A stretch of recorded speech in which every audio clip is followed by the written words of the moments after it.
Humeur d'un monde meilleur, des chroniques originales pour le petit pas de côté qui fait du bien. Texte et narration Yoeva Gemelgo, sur une musique originale de Pierrot Benoît. Mixage Bruno Benoît. Humeur d'un monde meilleur, épisode 19.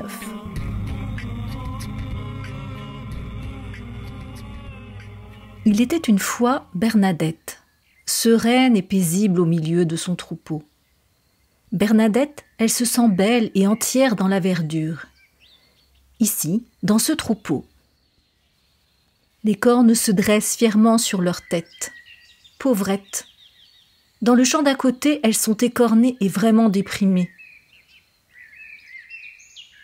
C'est dans cette belle campagne qu'elle est née. Elle se souvient de ses premiers pas sur cette terre corésienne. Et c'est ici, dans ce même pré, qu'elle rendra son dernier souffle.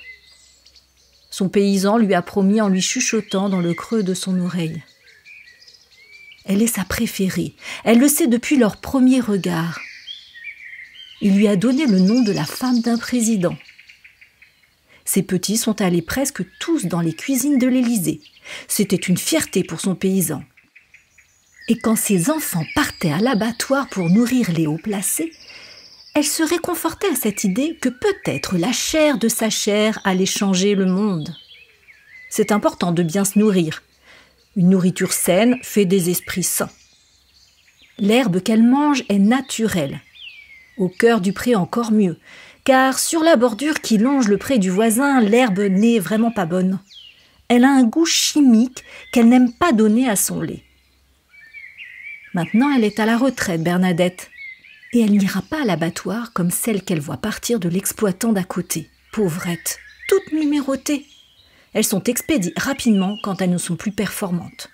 Voilà pourquoi elle aime son paysan. Elle se sent respectée dans sa nature profonde, un peu comme les vaches sacrées de l'Inde. Elle se sent comme une jolie princesse des 1001 nuits. Elle porte un joli drapé d'une couleur cuivrée qui laisse deviner ses flancs arrondis.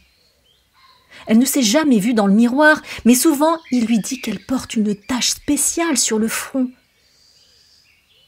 Dans son troupeau, elle marche toute dignement, les cornes captant l'énergie de la voûte céleste. Elle se sent chanceuse auprès de son paysan. Il aime venir au milieu de ses bêtes pour faire de la poésie, siffloter ou simplement rêver. Ce n'est pas un exploitant mais bien un paysan.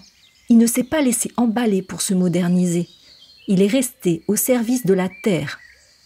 Ah oui, il s'est fait moquer, traité de rêveur. Mais il a su ralentir au bon moment où tout s'accélérait. Il a gardé les pieds sur terre. Il a vécu chichement, mais il ne devait rien à personne. La liberté, ça se niche dans tous les petits détails. Au crépuscule de sa vie, Bernadette prie pour la planète. Elle souhaite à la terre entière abondance afin que prospère un monde meilleur.